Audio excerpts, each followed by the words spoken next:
বলছিলাম না যে ফলুই মাছ রান্না করব, আর ওই যে রয়না মাছ, অনেকে যেটাকে মিনি মাছ বলো তোমরা,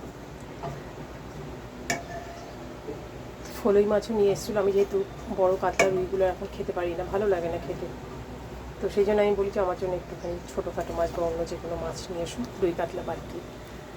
তো যাই হোক, নিয়ে এসেছিলো ফলুই মাছ। তারপরে আগের দিন বললাম তোমাদের, ফলুই মাছটা বলতে ভুলে গেছিলাম, কই মাছ, রয়না মাছ, তারপর আরেকটা যেন কী ছিল, কই রয়না, ও লাইলন টিকা, আর এই ফলুইটা নিয়ে এসেছিলো। ফলুইটা সেটাকে বলতে ভুলে গেছি।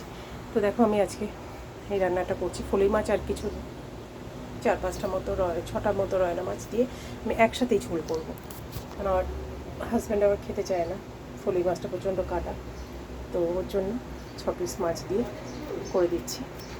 তো একসাথেই একই ঝোল যখন একসাথেই করে দিচ্ছি, তাহলে আলাদা আলাদা করেই করতাম। হ্যাঁ।